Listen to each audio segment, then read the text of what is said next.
You want to support Roland Martin Unfiltered? Be sure to join our Bring the Funk fan club. Every dollar that you give to us supports our daily digital show. There's only one daily digital show out here that keeps it black and keep it real. As Roland Martin Unfiltered. Support the Roland Martin Unfiltered daily digital show by going to RolandMartinUnfiltered.com. You can make this possible. Joining us right now is King Randall, founder of the X for Boys organization based out of Georgia. So, King, explain why in the world you're conservative, correct? Yes, sir. So, please explain to me why this bill, why Republicans are pushing for a voter suppression bill when last year we saw record turnout in Georgia, record turnout. So, why would they want to restrict voting when you just had record turnout in Georgia? Well, let me start off by saying you had me mistaken. I'm not a Republican. I do consider myself conservative. No. Actually, I didn't say Republican. I said you're conservative. Okay. I said you're conservative. Right, absolutely. That's what I said. Right. Yeah, I was saying that because you called me a Republican on Twitter. However, with this particular bill, I don't consider voting my particular fight. I do consider voting an asset to us and maybe something we can use as a tactic to help. But as far as us pushing voting all the way out, like voting is going to be some systemic change for the black community, to me is not the way to go. If you look at the human anatomy of the body has its many different parts. And I do respect you guys' fight, you know, in regards to voting, but I don't consider myself fighting for the right to vote that much. Because do you not vote? We hadn't got anything. Do you not vote? Government. Yes, sir, I vote, absolutely. Okay, so when you say you guys' fight, first of all, there are multiple fights, there are multiple issues we can be concerned about. Voting is one of those issues. Are you not concerned that Republicans in your state are trying to restrict access to the ballot for no reason other than they are pushing the lie that Donald Trump also pushed? Right, absolutely. I understand exactly what you're saying. However, again, that's not my fight. I believe. No. I asked you a question. And the question is this here.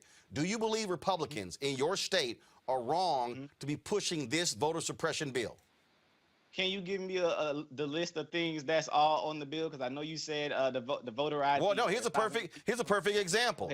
This particular bill right here gets rid of no excuse absentee balloting. Republicans in Georgia passed no excuse absentee balloting 15 years ago, thinking it was going to help them. They're angry because you had people who voted for Joe Biden and Kamala Harris, and also John Ossoff and Raphael Warnock won. So they're changing the law because they're angry they lost at the ballot box. But for 14 years, it was fine until last year.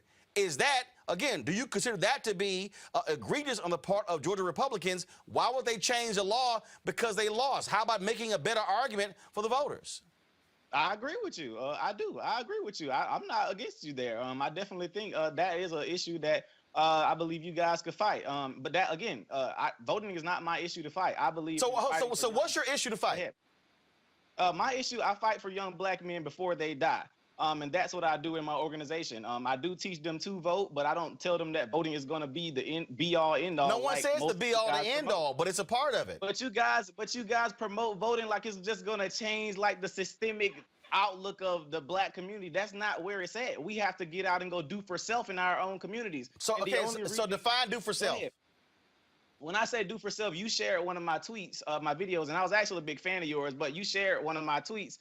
When I said black people need to stop begging the government and go and do for self out in our communities, you shared the video and called me an idiot. I didn't see anything idiotic about that statement at all. So when you say do for self, like what? Explain that. Okay, for example, here in Albany, Georgia, we complain about our school systems a lot. Many of our young men can't read. They have very horrible literacy rates. We don't have any rehab programs here for juvenile offenders. What I decided to do, I started a program 2 years ago, decided to do for self, and I started taking children into my home. I started taking custody of kids from juvenile court, and I started molding them and training them and teaching them skilled trades, etc. Now I'm 21 years old. I just purchased a school here in Albany, Georgia to combat us being in the government-funded schools that are not teaching our children what they need to learn. So that's what I mean by do for self, simply getting up and going out and do it. So I beat the stereotype that I'm young black in America and I can't do anything because somebody's holding me down. Absolutely not. So, question: teenagers went and go ahead. Me and some teenagers went and bought a school, and we just bought a school bus simply from going out and doing work. We decided to go fix our own communities. I'm not expecting anything from no politician. I'm not expecting nothing from Donald Trump, Joe Biden, or nobody. We're gonna go do it for ourselves, and that's what I believe we need to be doing. I can vote, sure, but nothing's gonna change in our community. So you went to the juvenile court system. Is that not government? Absolutely. So when you say purchased a school, and this school is going to be what? Private school, charter school? What kind of school is it going to be? No, it will be independently owned. This will not be funded by the government. No, that's why I asked you. So it's going to be a private school? Yeah, absolutely. It'll be a boarding school. A boarding school. And then for the folks to be able to afford to send their kids to the boarding school, what kind of mechanisms are they using in Georgia? Their own funds? Are they using school vouchers? What are they using? I can't hear you. Say that again for me. I said, what mechanism are they using to send their kids there to pay for the school? Their own money, or are they utilizing vouchers from the Georgia government? Absolutely. So for our school, we're financed completely by donors. We have many donors that have given yearly endowments to our school that will be able to pay for these students to come to our school for free. Many people believe in our mission, and we're making sure that young black men, where we live, where we don't have any rehab programs for juvenile offenders to even get out of jail and stay out of jail, we have people that believe in our mission that are trying to send children to the Extra Boys for free. We have many people that are trying to send kids to this boarding school to be able to take care of themselves. That's what I mean by doing for self. We got to simply get up and do it. So you don't believe that government policymakers play any role whatsoever in being able to impact the lives of black boys and others in Georgia? If we take them out of that government system, we don't have to worry about that. I keep saying. How is that? So hold on. So here's the question. Hold up. Here's the question. How do you remove someone out of a government system when we all live in government systems? Okay, being literal. Absolutely, we all live in a government system. Absolutely. However, you can do things to remove most government from your life. How? As far as trying to get yourself out of food stamps, How? trying to get yourself off of welfare. You got to go work. You got to get jobs. You got to get out here and go and do it. So hold up. So I'm just curious. So if somebody doesn't have a job, are they not applying to government for unemployment benefits or insurance? Absolutely. So how can that person remove themselves out of government when that's what government provides? Absolutely. Well, my thing is trying to make sure you're not allowing the government to finance your whole entire life. As long as you're giving somebody the right to feed you, you're giving them the right to starve you as well. People are living their whole lives off the government systems. It was the day the government decide, well, we're going to cut food stamps, we're going to cut this and cut that. What we going to do? We have people out here living off those systems. So I believe in teaching our people how to go survive without the government. That's my biggest thing. But again, though, you keep saying, I'm trying to understand. You keep saying how to survive without the government. You act as if a young black boy who comes into your program will not interface with government in any way. They will interface with government still driving down the street. They will interface with government trying to get a driver's license. They will interface with government trying to get a voter ID. They will interface with government trying to apply for financial aid to go to college. So they're going to interface with government in many ways. The point I'm saying is, doesn't it make sense that black folks should be engaged in a political process to where we are impacting policy that also impacts us? Or are you saying that doesn't matter at all? I only believe that we should breed politicians in our community that we raise ourselves. People that are funded by white Democrats, white Republicans alike. If you were funded by anybody white, I don't believe you have the best interest of our community at all. I don't care who you are.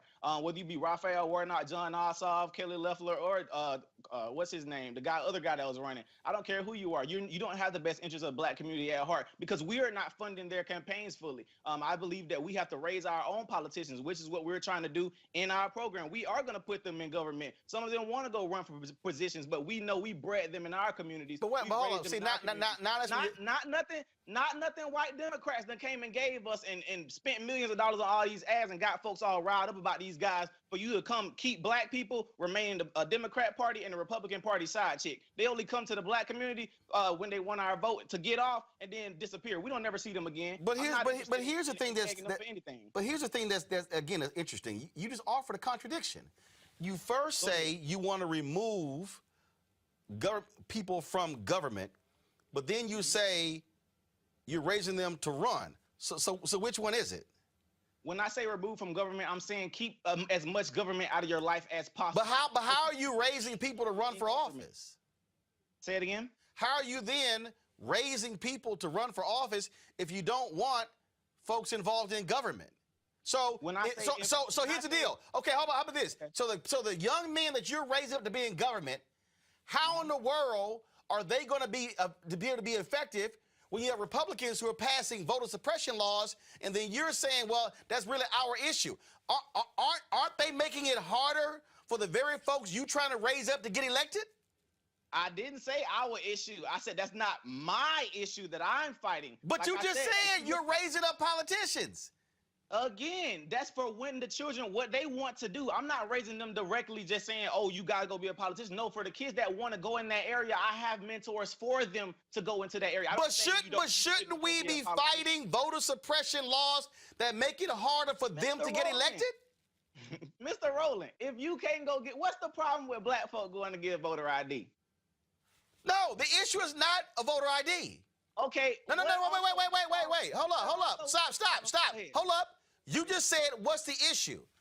If you live in rural Georgia, and you've seen the closures of driver's license offices, and you don't have transportation, then the question is, how are you then accessing it? In Texas, for instance, when Texas passed its voter ID law, they showed that 600 to 800,000 African Americans and Latinos were going to be negatively impacted by the voter ID law in Texas because of where they could go. In Texas, they said that you could not use your state-issued student ID at a state institution, but if you had a hunting license, you could. In Pennsylvania, when they passed their voter ID law, they required you to actually travel to an office to fill out a form to say you could not afford a license, an ID. You then have to go back home, and then once they've certified that, come back. There was some 20% of elderly who couldn't do it. There are black people in Georgia who do not have birth certificates who cannot get a voter ID. So that's just one issue with the voter ID. But in Georgia, Republicans, hold up, that's just one issue. In Georgia, right now, Republicans want to make it a crime to hand out water and food if folks are waiting in line to vote. Does that make sense? Okay, if they gonna do that, then how about before people go and vote, y'all go set up like you usually do and go hand it to them before they go get in line? It's a way around that. Hold up, wait. You do realize there were massive lines in Georgia and other states, but again, you still dance around my question. Why legislate handing out of water and food? Why? Well, I don't know. You got to ask them that. No, you the conservative. You in Georgia. Hold up. These are your lawmakers, not mine. These are yours. So the question is, how much sense does it make to outlaw water and food? I don't see why they're doing that. That's a question for me too. I don't understand why. So do you also think it's wrong for Republicans in Georgia to restrict voting on Sundays when they're specifically targeting black people who do souls to the polls? Is that good or bad? Well, I didn't see the law that said they're directly targeting black people, but I would assume who votes on Sunday to the polls. More black people are participating in voting on Sunday and souls to the polls. That's targeting black people. So you think that's So you also think that's a bad idea, right? I would think that's a bad idea, but if that push come to shove, we got to vote on another day. If we really want to vote, we got to go make it happen. push come to shove, what about ballot drop boxes? So, for instance, they're going to require them to be located inside of early voting locations, which means that you can only drop off your ballot when the voting location is open. If it's closed at 6 and you get off work, you can't drop it off.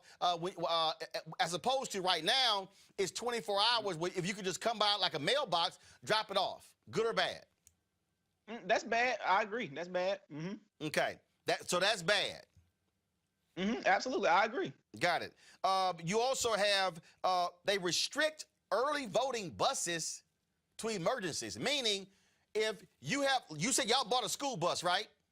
Yeah, absolutely. That means if you decided to say, hey, we're going to provide a public service to the people in Albany and drive them to the polls, this law says you can't do that. That's a problem.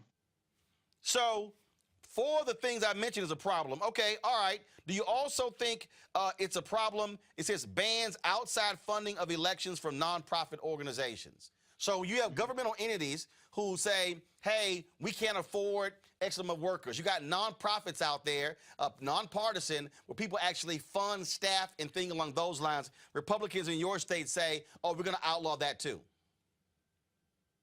Okay. Good or bad? That's a problem. All right. So disqualifies provisional ballots cast in the wrong precinct. So let's say you weren't aware they switched the precinct and you actually voted in that precinct. This law says, sorry, forget about it. It gets thrown out. I mean, I wouldn't say that's good or bad. It's just something you got to pay attention to. Yeah, but you got to pay attention to. Okay. Got it. Yeah. They set a deadline to request absentee ballots 11 days before Election Day. Why? I mean, like, what's the big deal? You got to ask your lawmakers. Well, no, they're actually passing it, but you're a resident of the state. Aren't you concerned about the laws that these folks are passing that are going to have an impact on the people there in Albany, Georgia? Absolutely. However, that's not my fight. We have people fighting for that, but I'm not fighting for that. I mean, you're not fighting for it. Do you care? Okay.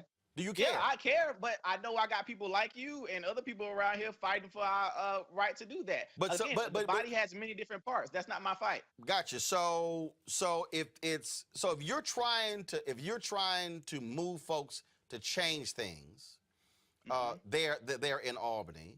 And this is one of those things that is a part of our process, as a part of way of life, meaning you can be out there, you can have your own business, you can do for self, you can have an urban farm, you can do all those sort of different things. But if Republican lawmakers in Georgia are making it difficult for you as a citizen to be able to participate in the electoral process, should that not be contested? Should that not be fought? Yes or no? I believe it should be fought. If we do find issue and fault with that, I definitely believe we should stand up and go fight for that. The people who do fight for that, but that's not something I fight for. Again, that's just not my fight. I know we have people here that are doing that and that are fighting for different injustices, but that's not my area of injustice. So you has different parts. You talked about getting donations from various people. Do you think it's a part of your fight if African American businesses are not getting their fair share of city, county, and state contracts? Because if black businesses are able to actually get their fair share of taxpayer dollars with contracts, they actually can create and grow businesses and build capacity to help fund initiatives like yours. So does that matter? Yeah, absolutely. That matters. Yes. So, but that's also tied to government. So, so would you be willing to work with folks who are petitioning government to increase the capacity of black businesses in getting state contracts?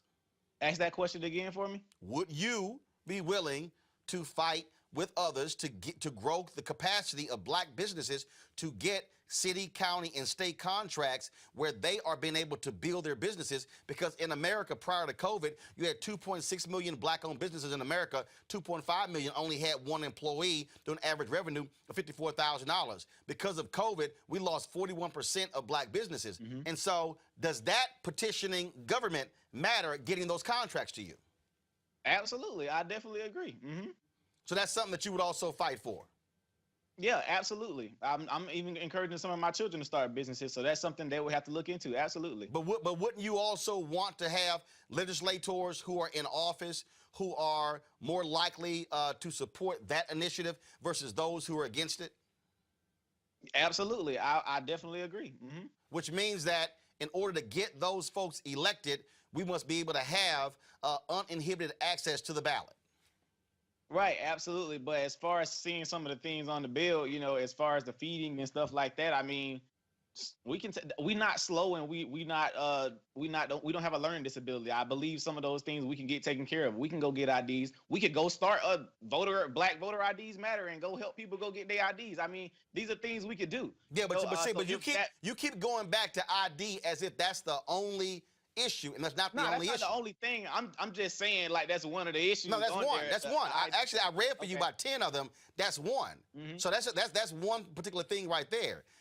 And so, but what's interesting though is that, again, government plays a role in being able to change the condition of the lives of people as well. If there are people who are restricting our access to the ballot, they're restricting our ability to be able to change the conditions of various communities. So therefore, why would we not consider that to be an important issue, just like an important issue of being able to buy a school, fund a school, and when you say do for self? Because again, the people who I hear the most who yell do for self, you know what? They get a whole lot from government.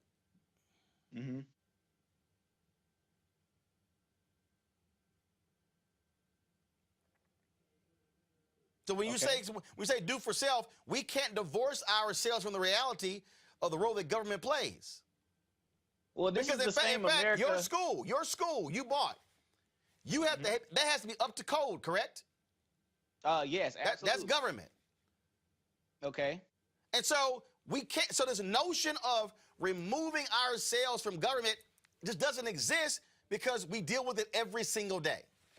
Well, in conservatism, we believe in less government. No, they don't. No government. Hold up. Less government. If conservatives believe in less government, why are they passing this bill, which is more government and actually is going to cost? Hold up. This bill is going to cost. Hold up. Here's the other deal. This bill is going to cost Georgia taxpayers $30 million more to make it harder to vote. That I would think, as a fiscal conservative, that's stupid. It is. I agree. So if you agree with that, and if you agree that it makes no sense to limit Sunday voting, if you agree that it makes no sense banning outside funding of elections, and you agree that it makes no sense restricting early voting buses to emergencies, in your view, Republicans in Georgia should not be voting for this bill and making these changes, yes or no? Absolutely. Considering the pros and cons, yeah, definitely. I don't believe the bill should pass. Absolutely. Gotcha. And what do you make of black Republicans who say nothing about any of this, who frankly are silent in Georgia as this is happening?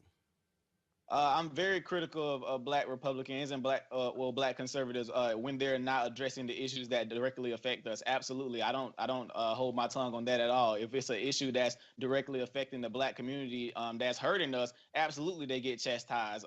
From Candace Owens all the way down to whoever. Everybody gets chastised. From me. I believe we definitely all of us need some criticism, whatever side you on. So I definitely don't hold my tongue regardless of whatever party they consider themselves in, because I'm independent. And so when you talk about building what you're doing there, what's the next step for that? Oh, absolutely. All right. So right now we just purchased our school. And again, we're working with boys 11 to 17, and we're working with grades 6 through 12. We have to renovate our school right now. And after we get finished renovating our school, we're also going to start our summer program where we're going to teach 40 young men how to build 2 houses from the ground up. We're going to get Lowe's to sponsor this for us, and we're going to make that happen. So right now, we're just trying to get all our ducks in a row, get the accreditation that we need, so that way the children can use their diplomas to go to college, et cetera, and also do dual enrollment with Albany Technical College here where we are to work in the skilled trades. Our biggest thing is just trying to make sure those children who may not not wanting to go to college also have a way to make it and to see that they can make it. So for me being young and 21 and doing these things for them, I just want to make sure that they know they can be young, black in America and still go make it happen regardless of the stereotypes they give us. You spoke of accreditation. From who's it? From who?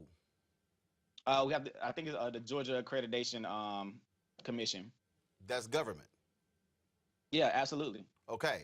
See, the point I'm making here is that even with the effort that you're doing, you cannot divorce yourself from government, which means that which means that for you to be even more effective, what's important is to have individuals who are in power in government who are not standing in the way of what it is that you're trying to do. In fact, they are encouraging that. The problem is when we have individuals who are blocking the very thing that you're talking about and not providing access to folks, whether it's voting, whether it's contracts, whether it's participating in this so-called American dream. That's the fundamental problem I'm talking about. So when I say we have to fight on all those fronts, we can't say I'm going to just do for self as if I don't have to deal with this whole system. We got to make sure that there are people who are in power who are sympathetic to folk like you, but who are not trying to make what you're trying to do harder. Right, and when I mentioned at the beginning, I said the body has a full anatomy, meaning somebody has to be the heart, somebody has to be the brain, somebody has to be your lungs. When I say I'm doing for self, I'm over here working with my children and we doing for self. You are being the lungs or the brain or what have you, and you are fighting on that end for the black community. That's not my fight. When I said that, ain't that I don't care. It's just I got stuff I'm worrying about on this side. I like for you to worry about the voter suppression and things like that, but I'm going to worry about the children on this side, and that's what I want to do. I want to help the kids. I don't necessarily worry about what's going on in government because I know people in our communities that are going hard for that. I don't need to go hard for that because other people are going hard for that for us because they believe in what we're doing. So absolutely, I definitely appreciate everybody's fight in our community. I mean, our fight has a whole body, but I can't fight every fight. I'm going to fight the one fight that I believe in and that I'm good at. Well, absolutely, and that's why I use the phrase, we all have lanes, and that's why it's important, though, for us to recognize that although I might be in this lane, for me, I'm in the media lane, I understand, though, that there's a difference between me leading a fight in another lane and providing support to somebody else in another lane. What I'm not going to do is diminish the reality of that or say that's not important. So what I will do is I can sit here and use what I am doing to say, hey, I can amplify what somebody else is doing. But what I'm not going to do is say that's irrelevant to what's going on, because the reality is, even in my case in media, I own this. It's an independent media, but guess what? The federal government spends $1 billion a year on media advertising. If we're getting shut out of those dollars, then we aren't able to grow, but other media institutions are. So I can never be of the position to say, hey, I want to remove myself from government, because the reality is this: when you're born, that birth certificate is a government document. When you get immunized, that's a government document. When you get married, first of all, that high school diploma is a government document. When you get married, that's a government document. When you get divorced, that's a government document. And when you die, your death certificate is a government document. And so my point is this here: I want to make sure that we are involved in the voting process to ensure that we are electing people who have our best interest at heart and who are passing good policy to allow us to be able to do the things that you're talking about. But what I will never do is say, hey, I ain't sweating that, because that could actually make your job a hell of a lot harder. How can folks get in touch with your organization?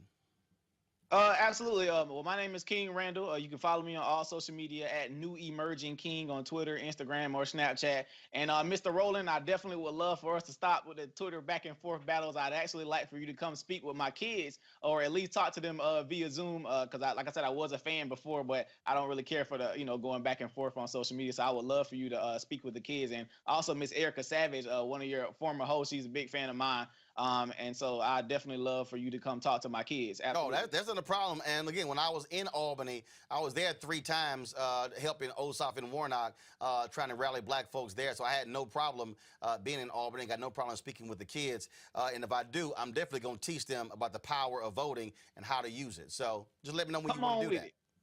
Yes, sir. Absolutely. You just let me know, and we'll do a back and forth offline. All right, no problem. I appreciate it. Thanks a lot. Absolutely. Peace out. All right, folks, back to our Roland Martin Unfiltered video in just one moment. It's time to be smart. When we control our institutions, we win. This is the most important news show on television of any racial background. Y'all put $2, $3, $4, $5, $10, $15, $20, $30 on this and keep this going. What you've done, Roland, since this crisis came out in full bloom. Anybody watching this, tell your friends. Go back and look at the last 2 weeks, especially of Roland Martin Unfiltered. I mean, hell, go back and look at the last 2 days. You've had sitting United States senators today, Klobuchar and Harris. Whatever you have that you can bring to Roland Martin Unfiltered to support it, please do, because this information may literally save your life.